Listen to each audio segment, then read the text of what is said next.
जब उस किसान की कहीं सुनवाई नहीं हुई और प्रशासन उनकी जमीन कुर्क करने पहुंचा तो उन्होंने अपना जीवन ही समाप्त कर लिया।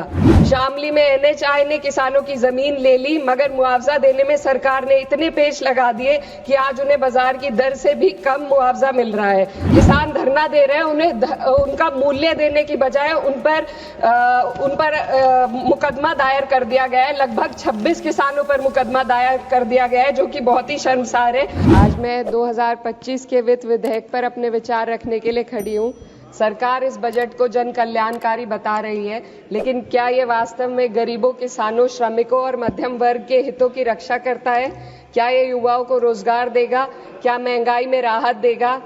लगातार हम पढ़ते आ रहे हैं कि भारत की जीडीपी पिछले 10 वर्षों में दोगुनी हो गई है और हम जापान और जर्मनी को पीछे छोड़ते हुए 27 तक दुनिया की तीसरी सबसे बड़ी अर्थव्यवस्था बनने के ओर अग्रसर है।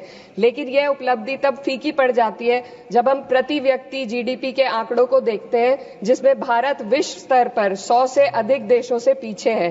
23-24 के लिए स्थिर कीमतों पर प्रति व्यक्ति जीडीपी केवल 1,24,600 रुपए है। ये कोई आश्चर्य की बात नहीं कि सरकार इस डेटा पर बात करने से बचती है, क्योंकि वे ये नहीं समझा सकते कि पूरे देश की जीवन स्तर में वृद्धि क्यों नहीं हो रही। वे ये नहीं बता सकते कि देश में इतनी गहरी आय असमानता क्यों बनी हुई है और आम नागरिकों को आवश्यक सेवाओं तक पहुंचने में इतनी कठिनाइयां क्यों होती हैं। सरकार दावे करती है कि भारत की अर्थव्यवस्था दुनिया में सबसे तेजी से बढ़ रही है, लेकिन इस विकास का लाभ केवल अमीरों को मिल रहा है। आज हमारे देश में शिक्षित युवा नौकरी की तलाश में दर दर भटक रहा है। सरकारी नौकरियों में लाखों पद खाली पड़े हैं, लेकिन भर्ती नहीं हो रही। निजी क्षेत्र में भी नौकरियों की संख्या घटती जा रही है।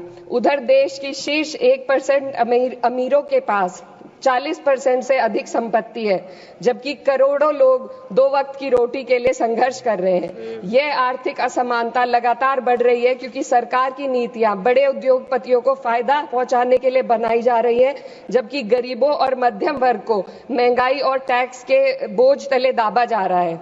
जब यह सरकार सत्ता में आई थी तब $1 लगभग 60 रुपए के बराबर था और आज 83 तक पहुंच गया है। Sir 2 minute. रुपए की इस गिरावट का सीधा असर आम जनता पर पड़ता है। इस सरकार की मौजूदा वित्तीय नीतियां पूरी तरीके से अमीरों के पक्ष में झुकी हुई है। भारत एक समाजवादी देश है जहां सरकार का कर्तव्य है कि शिक्षा, स्वास्थ्य, यातायात जैसी बुनियादी सुविधाओं का लाभ अपने नागरिकों को पहुंचाए और उन्हें समान अवसर और सुरक्षा दे। भारत के सरकारी स्कूलों और अस्पताल की हालात लगातार बद से बदतर होते जा रहे हैं। सर बस किसानों पर अपनी बात रखना चाहती हूँ। हमारा देश तब तक सशक्त नहीं हो सकता जब तक हमारे किसानों को उनका हक नहीं मिलता। 2023-24 में भारत की 46% श्रमिक आबादी कृषि क्षेत्र में कार्यरत थी, फिर भी इस क्षेत्र को नजरअंदाज किया जा रहा है।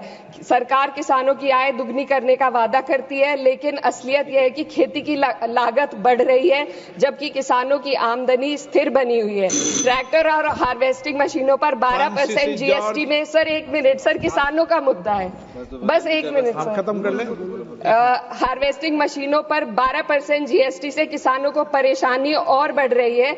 यदि सरकार इस बोझ को कम कर दे तो खेती में फायदा होगा। साथ ही साथ प्रधानमंत्री किसान सम्मान निधि के तहत जो मिलने वाली राशि है उसको बढ़ाकर 6,000 से 12,000 कर दे तो किसानों की आय में फायदा होगा। मैं अपने क्षेत्र के सहारनपुर जनपद की एक किसान सरदार वेद प्रकाश जी के बारे में आपको बताना चाहती हूँ, जिन्होंने प्रशासन की लापरवाही से तंग आकर आत्मदाह कर लिया।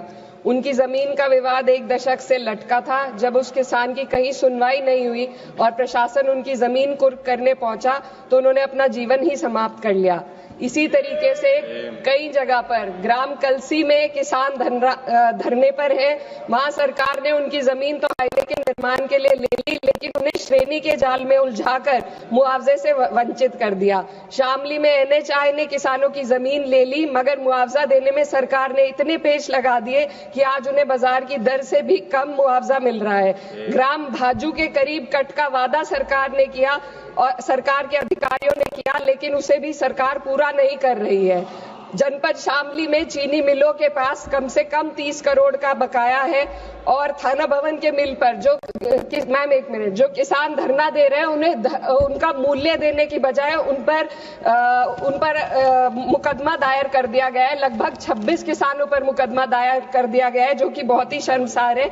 मैं सिर्फ एक सुझाव आपके समक्ष रखना चाहती हूँ। डॉक्टर संजय जायसवाल जी।